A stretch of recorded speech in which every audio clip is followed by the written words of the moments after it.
Welcome to the episode 18 of the Civic Pulse with David Bonnier and Brian Brady. We are excited to be with you today, and we have a wonderful guest, Steve Krone.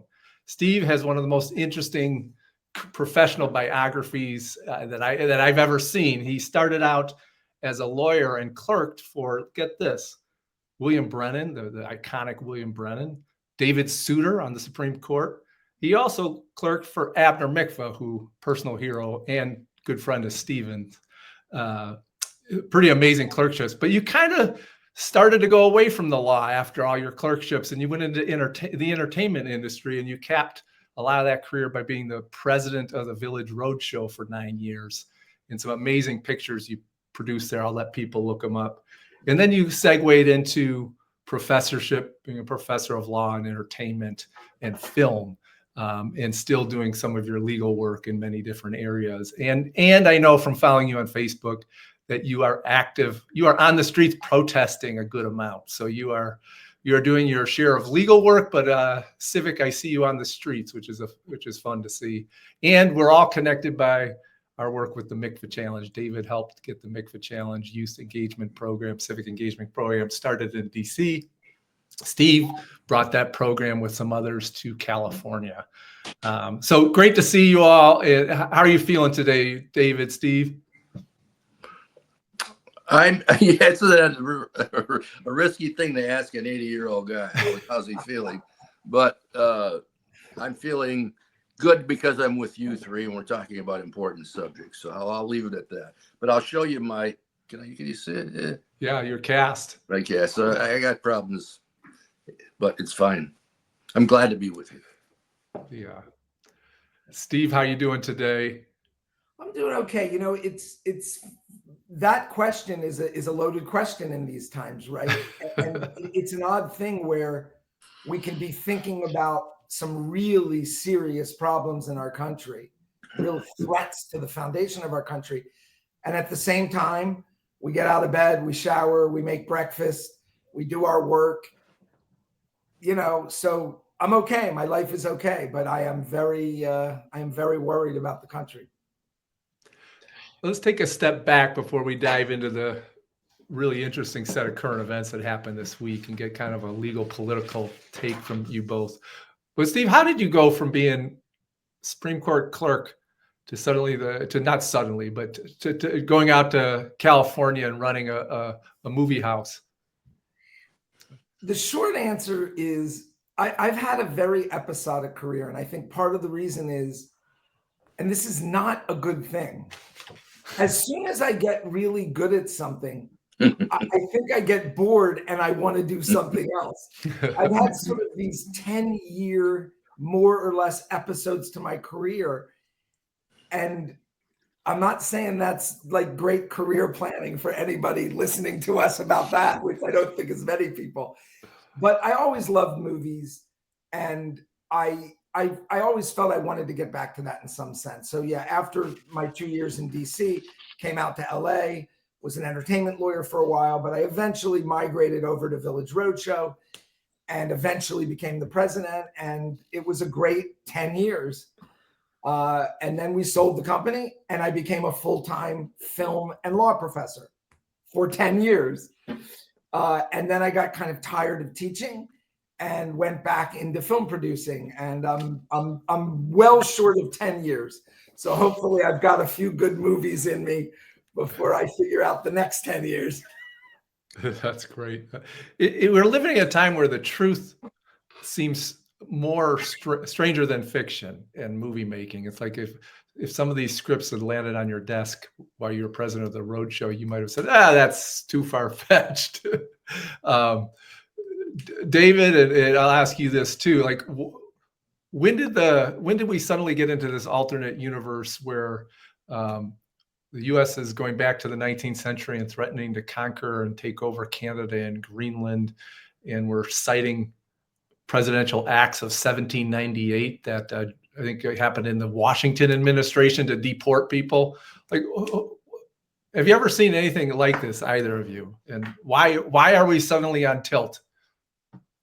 I'll let you take a crack at that first, David. Well, No, actually, I have not seen anything like the Trump administration's. I think the radicalization of the Trump administration can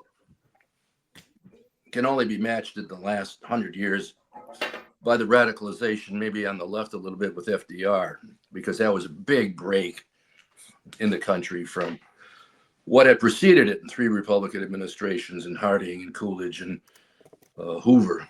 And so, you know, this is more encompassing. It's without heart. It's government by intimidation. He's a bully. He's always been a bully. His mentor, Roy Cohn, was an egregious, outrageous bully, if there ever was one. He doesn't apologize. He doesn't believe in that. He doesn't believe in saying he's wrong about something. And so we've got that personality piece, which really pushes basically everything he's doing,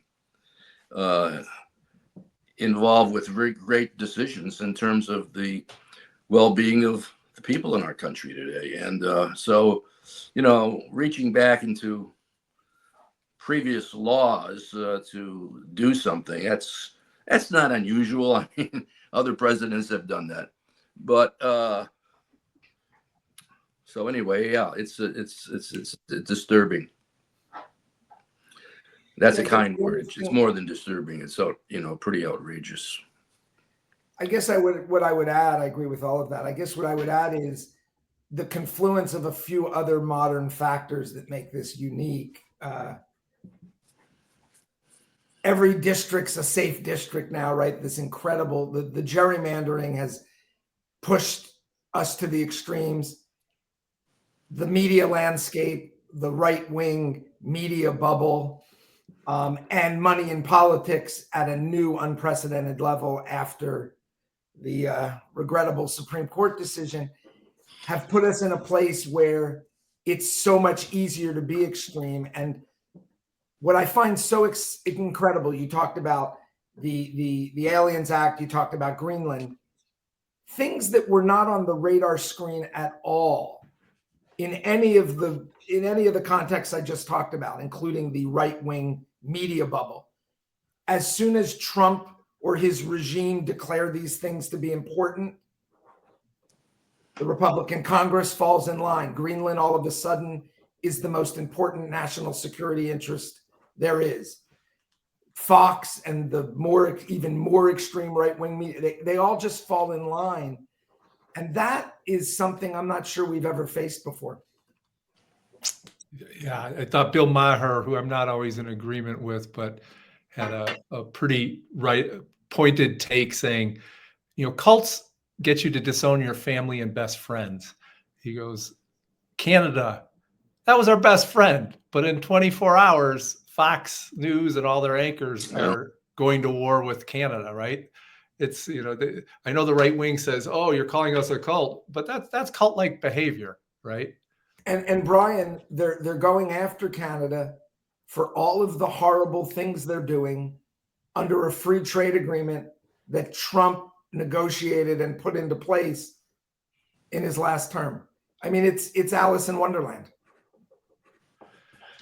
Heather Cox Richardson, has 2 million plus followers on Substack, right? The history professor who's writes some of the best stuff. I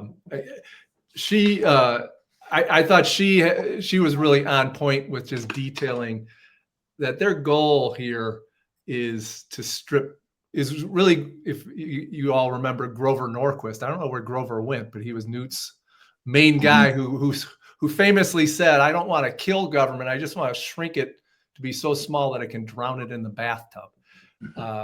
And now you have Russell Vogt, which I don't know if seems like the descendant of Norquist, who's the head of OMB, wrote Project 2025. And so you have Trump up here wanting revenge, you know, Roy Cohn-like revenge. But underneath, there seems to be a very well thought out plan to just strip government down, federal government to its bones. And David, having been in Congress, like how do you fight that if you're in the minority party? what's the plan, and how do you keep the Grover Norquist vision from happening here? Russell Vogt. Yeah. Well, to your point about what Trump said about going after people, he said, for those who have been wronged and betrayed, I am your retribution. So he let us know in 2022 in March that that's what he was about, and more so this term than I think even in last term. But he rules by intimidation and retribution, and and it's been working. It's been working in the subjects that you're going to touch on now. The law firms that have caved, the corporations. I think part of the problem is the media today and corporate America are married. Mm-hmm. It's like they own a lot of different things besides the media. Mm-hmm. And so the people who are at the top in those positions, like Musk and like Murdoch was for a long time, and of course Bezos now, and those folks, Zuckerberg, they've got all these other things they're doing, which are primo for them, and they come first, and to the detriment of just a lot of people. So, yeah. Steve, you lived in that world. How do you see the confluence of media and news and billionaire wealth, corporate wealth intersecting? Well, I mean, of course, on the movie side, things are maybe a little different, but certainly, look, we've just never seen anything like this, where the media, the right-wing media, has literally just become a propaganda arm of the Trump regime. And they don't even have to force them, right? They know where their bread is buttered.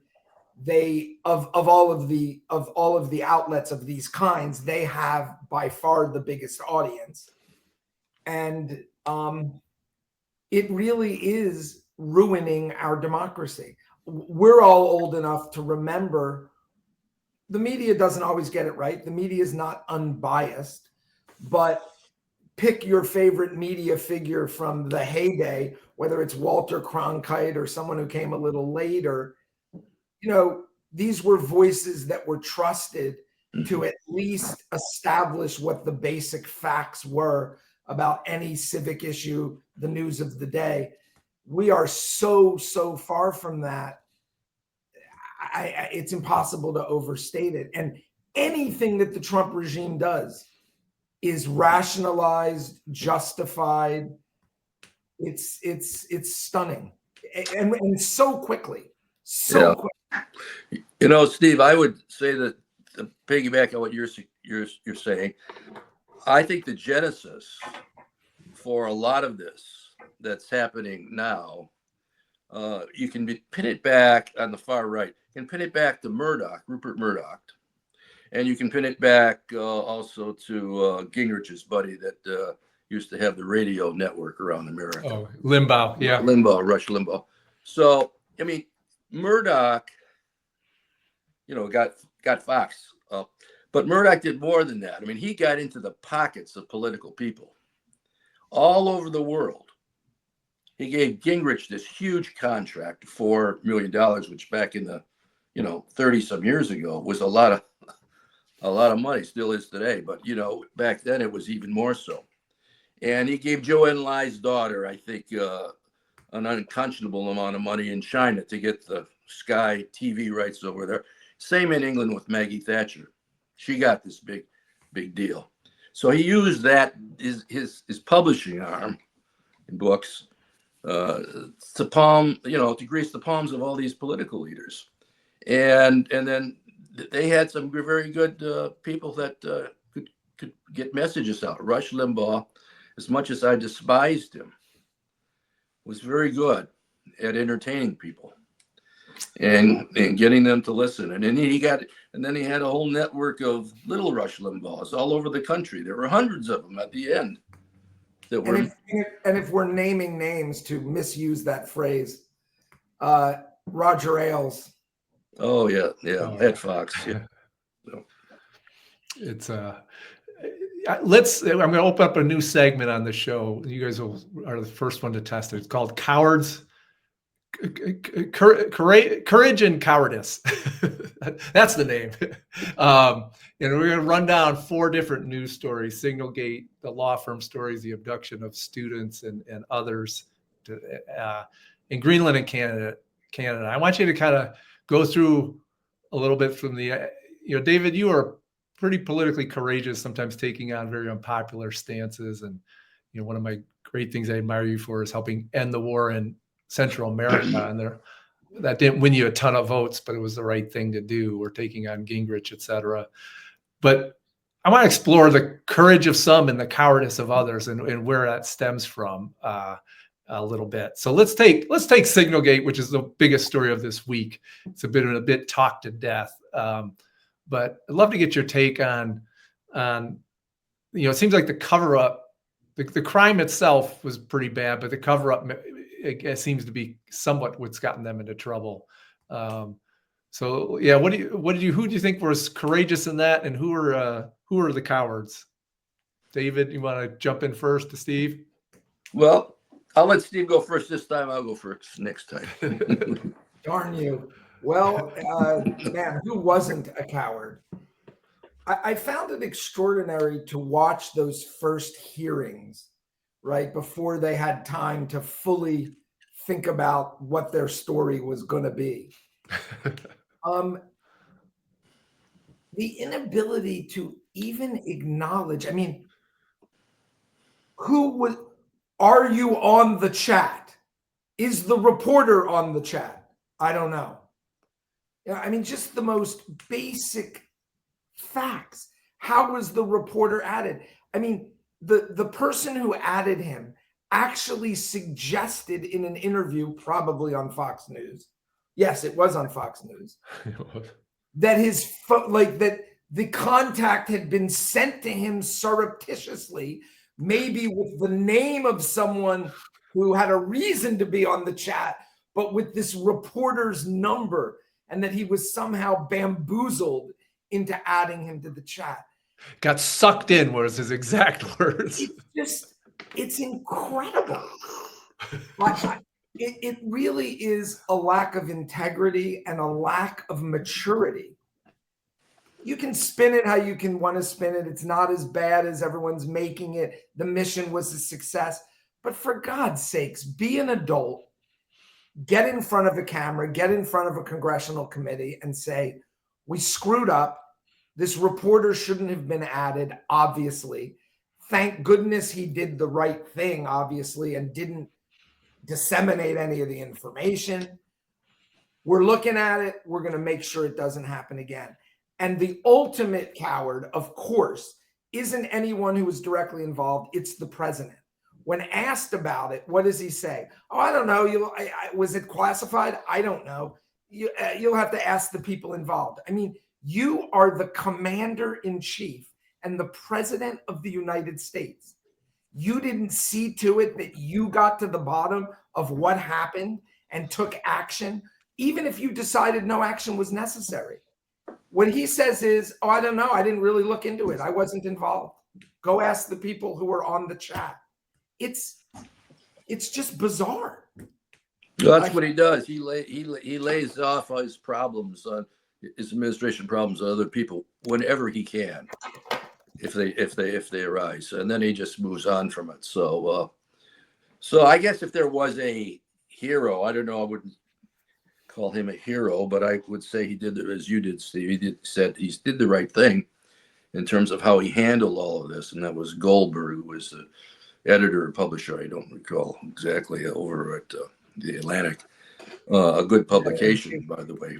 And so, yeah, I think that if there was one person who did the right thing in all of that, it was him. It wasn't the other characters who were involved in all of this, because they were either that way themselves or were intimidated by their boss. Follow him. And I want to say one more thing about it, Brian. I don't know that this is right or not, because I don't know enough about military operations and the intelligence side. But it does seem to me that the entire thing was mostly it shouldn't have even been happening anywhere. There was a little bit of discussion about a decision to do certain things, but the rest of it just seemed like some 14-year-old texting his friends about the US using its military might. I mean, whether this was justified or not, I'm not an expert on the geopolitical issues involved. I'm not weighing in on that at all. But the use of lethal military force to kill people, even bad people, enemies of the United States, whether we have strategic justification, I'm pushing all of that aside, is treated as if it's some sort of like college drinking game or something. Yeah. Was there really a reason to even be telling all the people on that chat about this kind of weapon system and who were? I question whether the whole thing, forget that it was on Signal, forget that they copied a reporter. Why were they even doing it in the way they were doing it? It really demonstrates a lack of seriousness. These are not serious people. Or where they should have been doing it. They should have been doing it in the locked room. That's what we government paid for the money, so this kind of thing is kept quiet and secret enough in terms of not risking the lives of our own troops who have to execute it, putting them in danger by having it leaked. So, yeah, the whole thing was poorly handled. Yeah. We have skiffs for a reason.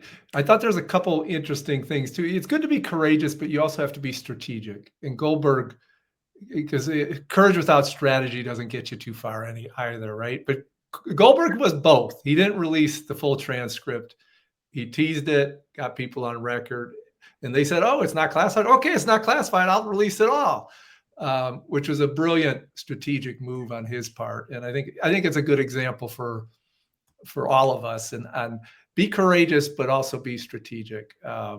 It's also interesting to me to watch the Congress people, the Dems, really get aggressive and assertive in the hearing. It's like they all got the memo off of Chuck Schumer's cave that the base of the party wants to see you fighting. So you really saw some aggressive questioning, and I thought interesting questioning on the oversight side. So I thought there's some good lines, and we don't even get into the fact that they bombed a building that mostly was residential, probably. They bombed a terrorist who was visiting his girlfriend and took down a whole building. And there's actually no talk about, like, is that a war crime? Is that, There's no talk. One of the reasons there's no talk about it, because we just came through an episode where a leader of a country did that and 50,000 people were killed. And most of them, women and children. And that will give you your lead into your next section if you want to talk about Palestinians. But yeah. It's, it's that one thing leads bills on the other. These bad examples within administrations, within communities, within nations. Yeah, let's jump into that. Our next story, it leads back. You have, we'll personalize this. Rumeysa Ozturk, PhD student at Tufts University, is writing her dissertation on social media and the positive and negative influences on young people that it has. It looks like an interesting dissertation, by the way, and very well liked by her classmates, if you read, and professors. Is abducted by masked individuals, like something out of the Stasi in the 60s, 70s, right, in East Germany, and shipped without any notification of a lawyer to Louisiana. And it doesn't seem like, Steve, I'm going to start with you this time, because this is legally, does a student on a visa have any legal rights? It sounds like her infraction was she co-signed a letter asking Tufts to disinvest from Israel, which, because of the Gaza war, right? And they used that to say she was pro-Hamas. The Tufts didn't discipline her. They didn't seem to have a problem. They support active citizenship, but somehow to Rubio and the president, this was causing a destructive ruckus to this country, right, and our interests. There are multiple levels to talk about this on, but let's start with something fairly technical and legal. So I want to start in answering your question by actually referring to the other case. It's slightly older news, and that is the deportation of a big group of people to this horrible Salvadoran prison. So as most people know, right, the judge in that case ordered the government not to do it. They defied the order and did it anyway. The order is still in place and still governing other action the government might take. That order was appealed to the DC Circuit, the Court of Appeals, where Ab Mikva was once the chief judge and I was one of his law clerks. And I started to get into the legal weeds, but that oral argument was remarkable. I want to mention three things that happened in that oral argument. First, the government conceded that all of those people, and I think they would concede the same thing about the tough student, are entitled to due process. They conceded that. They then made, point two, they then made a bizarre technical argument. And again, sorry to get in the legal weeds, but it does demonstrate how just out of control this regime is. Their legal position was that the proper way to challenge what the government did was through a habeas corpus petition. That's what's been filed in the case of the student. But they also took the position that under the act that the government was acting, they had no obligation to give notice to the people that they snatched, put on planes, and flew to Salvador. So their position was, you have to file a petition in court, and habeas corpus petitions must be filed in the jurisdiction where the person is being held by the government. So we're not going to warn them that they're being picked up. They're not going to know where they're being sent. We're going to put them on planes and get them out of the country, but just file a habeas petition, even though you don't know where they are, and we flew them out of the country before you could possibly file one.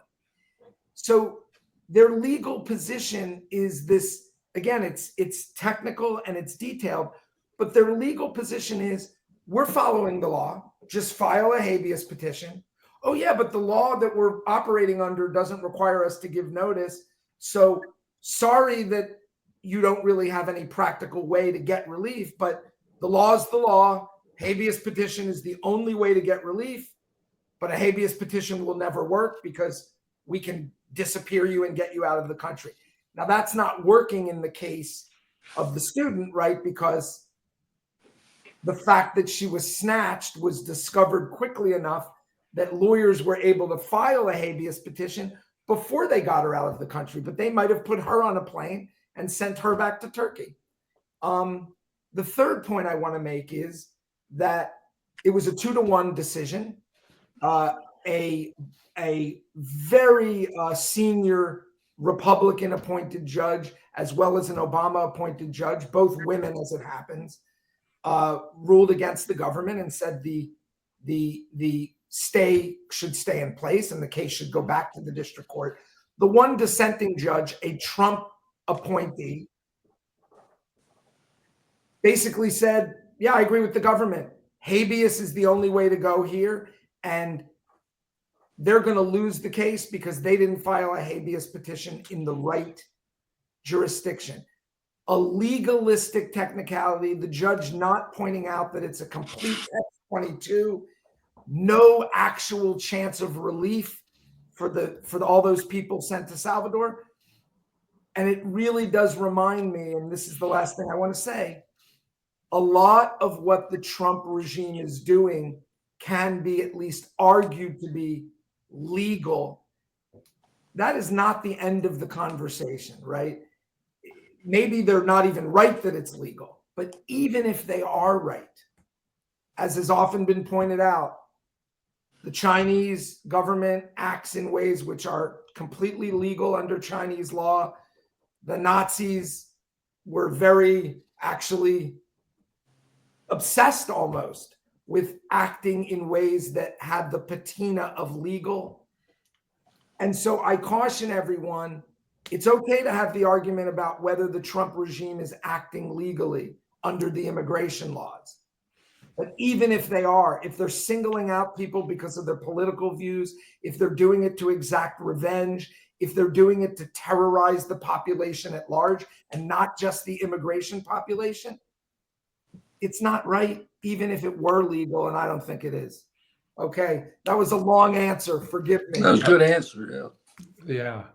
No, it seems quite Orwellian, what they're trying to do. You have to bend the space-time continuum in order to file a habeas petition and know what's going to happen in advance. I call this the lawless, chaos-causing, cruel. They like to say they're law and order. I think they're lawless. I think they're chaos agents, and I think they're cruel. And that's their motto. See Kristi Noem standing in front of an abusive Salvadoran prison as if it was like prison porn, torture porn kind of photo. Just bizarre, horrible stuff. David, you want to add anything to this abduction? Actually, let me ask you a specific question. We know that for Democrats to win again, they probably need to position themselves as economic populists fighting for working people, right? Right. And they haven't done that very well for decades, in policy and in rhetoric. Some people would say this is a losing issue to even bring up because the victims are immigrants, and to win the elections, you can't be standing by immigrants. I'm not so sure. I think Americans believe in liberty and due process. I'm not sure this isn't partly a winning issue. What do you think?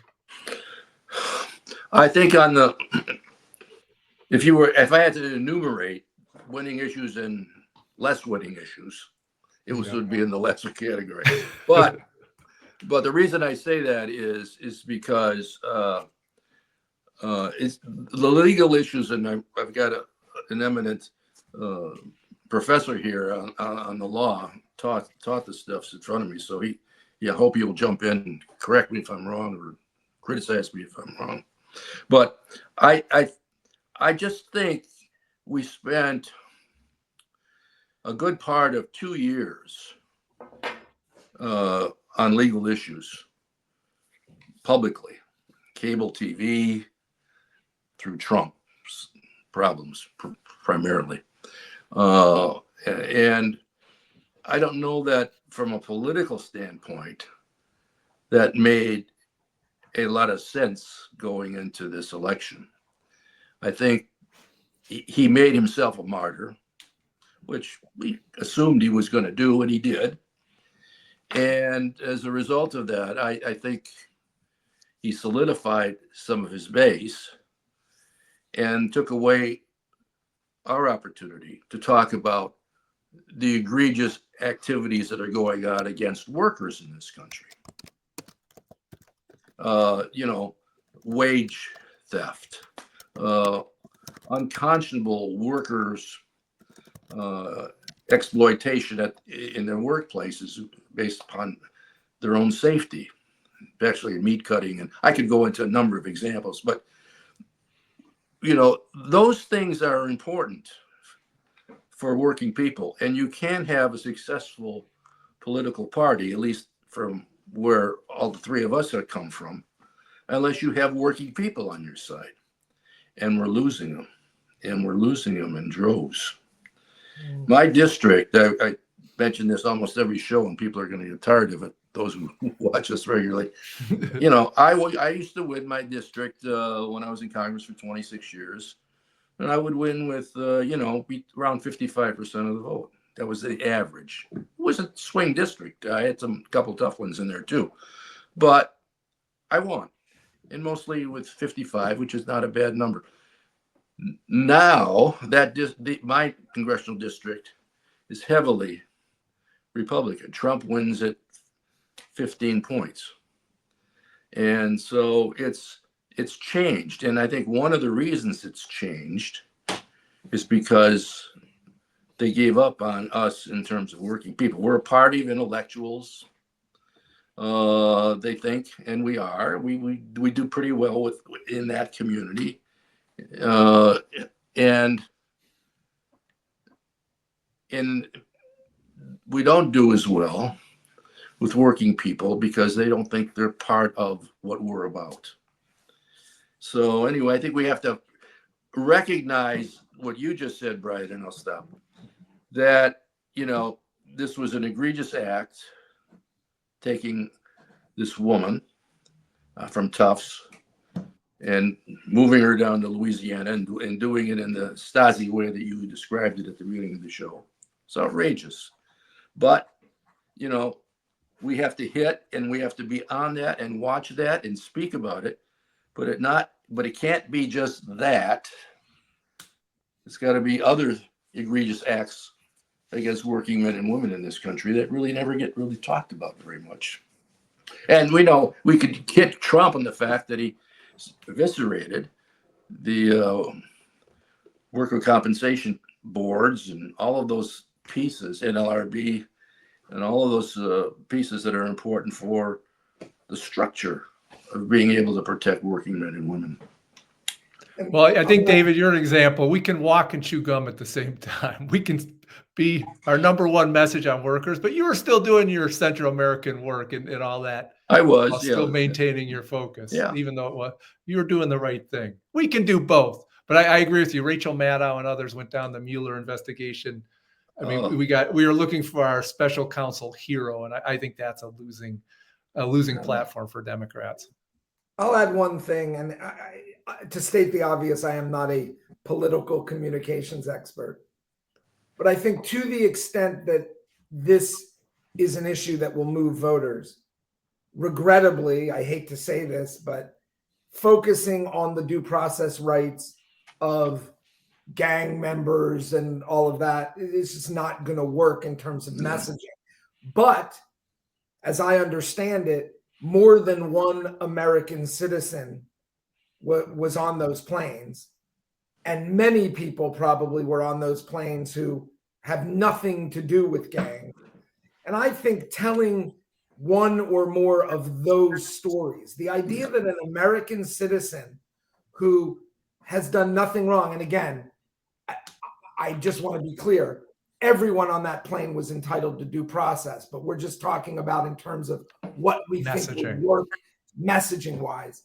There have got to be some stories about people who are on those planes and what has happened to them before, during, and after they were sent to El Salvador that is absolutely horrifying. Those are stories that I think need to be told. They're showing up on my Facebook feeds, guys with soccer team tattoos being confused with Venezuelan gangs, fathers, No question. There are, we that's the way. In fact, strategically, when I was in the Congress working on Central America and other issues, and we would find those cases, and then that's how we would highlight the issue or built around those cases. What's happening in, for instance, in Ukraine right now, Trump doesn't say boo about all these kids, 20,000 kids that have been abducted by Putin and the Russians, just taken from families in Ukraine and moved out. I mean, that is a very potent issue with everybody in America, because we saw that when they were doing that down on the border. Trump was doing it on the border with separating families that were migrants and keeping kids away from their parents or their guardians. It's a very powerful issue. So, we had to be more strategically smart on how we handle it. So enough said on that. I want to say one more thing, Brian. Yeah. Due process needs to be repositioned in the imagination of the average American. The way it's positioned now is, well, even horrible criminals are entitled to due process. They should have a lawyer. But it sort of begs the question, right? The assumption that people often come from is, well, yeah, they're terrible gang members, but that doesn't mean they're not entitled to due process. That completely misses the point. The point of due process isn't just because for a principle. The point is when you actually give people process, you get to find out Are they actually gang members? Is the government actually following the law? And people's rights get vindicated.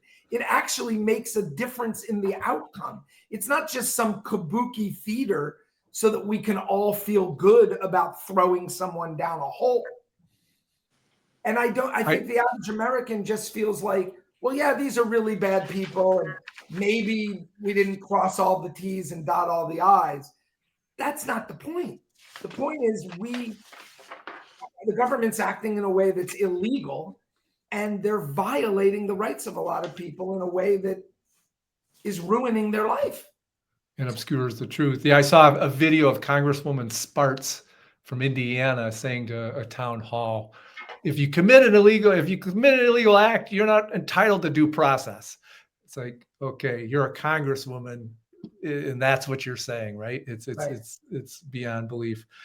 Hey, we're in overtime, but I got to get opinion from. We don't get attorneys on as often as we'd like, Steve. So these law firms that are caving and some are standing up. You got on the cave side, I think Paul Weiss, Skadden, just caved and offering $100 million of pro bono work to Trump, all because of various political slights he felt you have media outlets, ABC News settling for $15 million.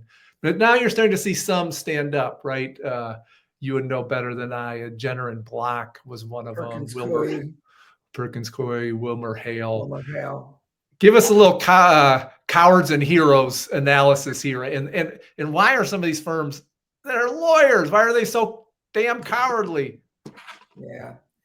Okay. So first thing I want to say is let's remember that the only reason any of these firms have been put in the position of acting heroically or not is because, again, of crazy things the Trump regime is doing. So let's not forget the ultimate villain.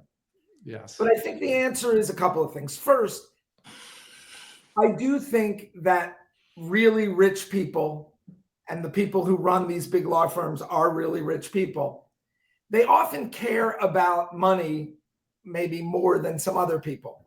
Let's just put it that way.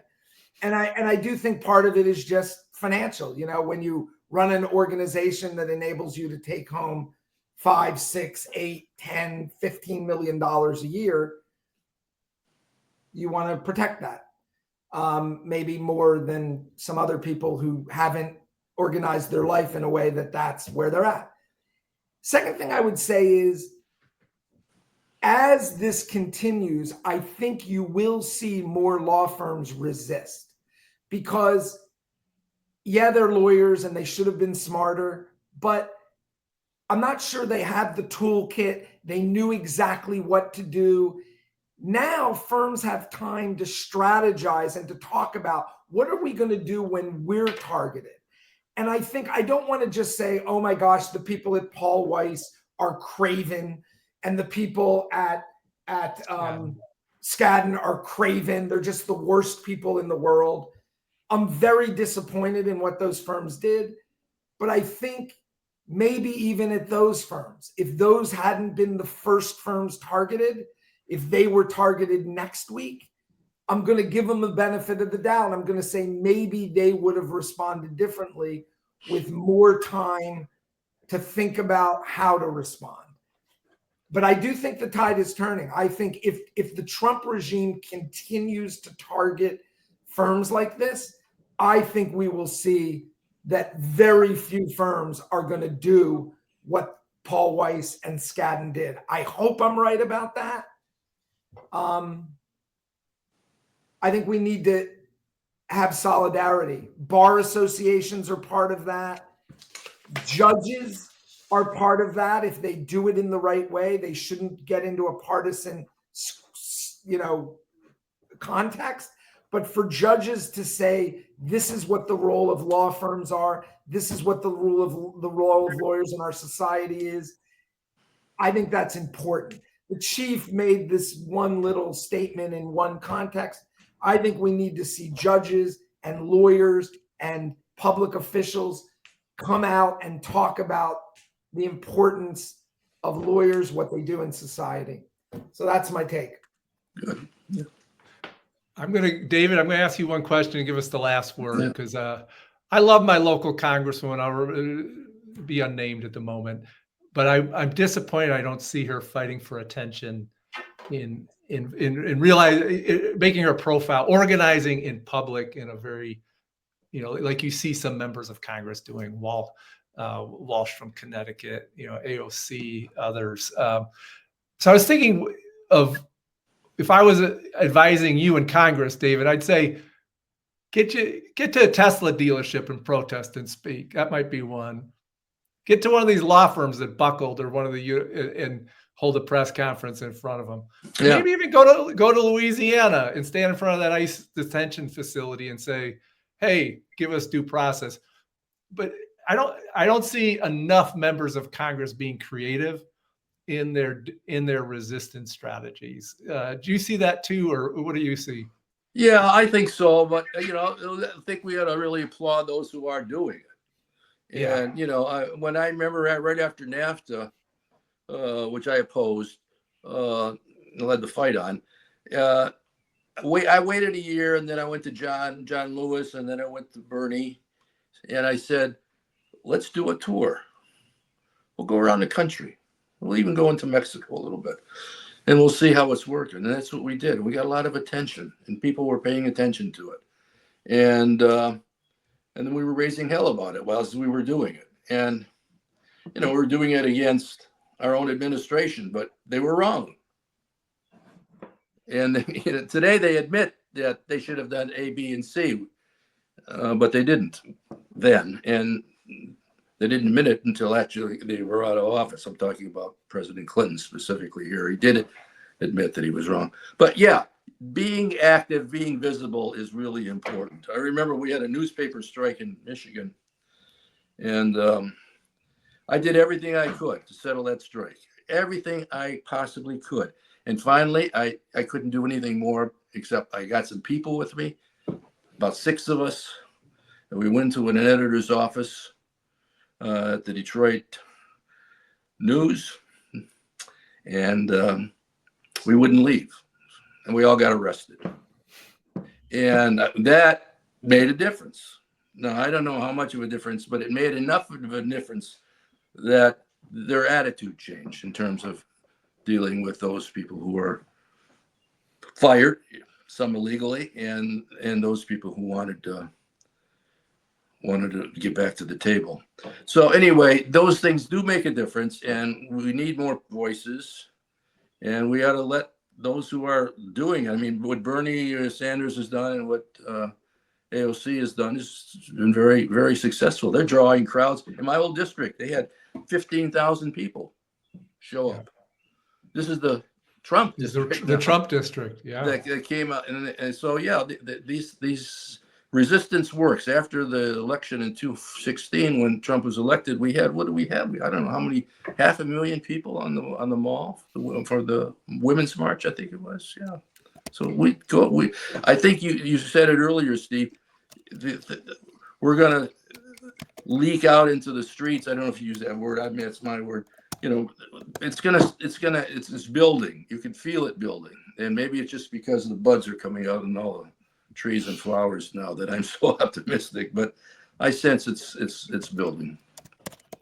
Steve, you get the last word. Where are you going to protest? You like to go to a good protest. Where are you going to go? My understanding is that April 5th. I don't know when this airs. I assume it's before April 5th. Yes. But April 5th is a major national day of protest all over the country. And I think there are 5 Los Angeles locations, and I will definitely be at least one of them. I do think that's a critical part of this. I do believe it's not the only answer. It's not going to work by itself. But I do think other people need to see that people are willing to go out in the street and address their government for a redress of grievances. I mean, we got to be in the streets. It's part of the solution for sure. Yeah. April 5. Yep. April 5. Let's do it. I think I'm on a plane that day, so I might have to do April 4. Hey, we went 10 minutes on the plane, Brian. Do something on Yes. the plane. Well, this is a great episode. I do have my cowards and heroes thing. I have a Let's Roll hoodie, which it's actually named after a friend named Brian Rolling, who has a video business named Roll. But it also, I think, refers to that courageous group on the plane that took down the hijacked plane, right? So we'll end on like hoping for courage in this coming week and strategy to go along with it, right? Steve Krone, so good to have you here. Thanks, Steve. Great to see you. An honor and a pleasure to meet you, David. Appreciate it. And Nice. Same always here. great to spend time with you, Brian. Thank you guys so much. Thank you. Thanks so much.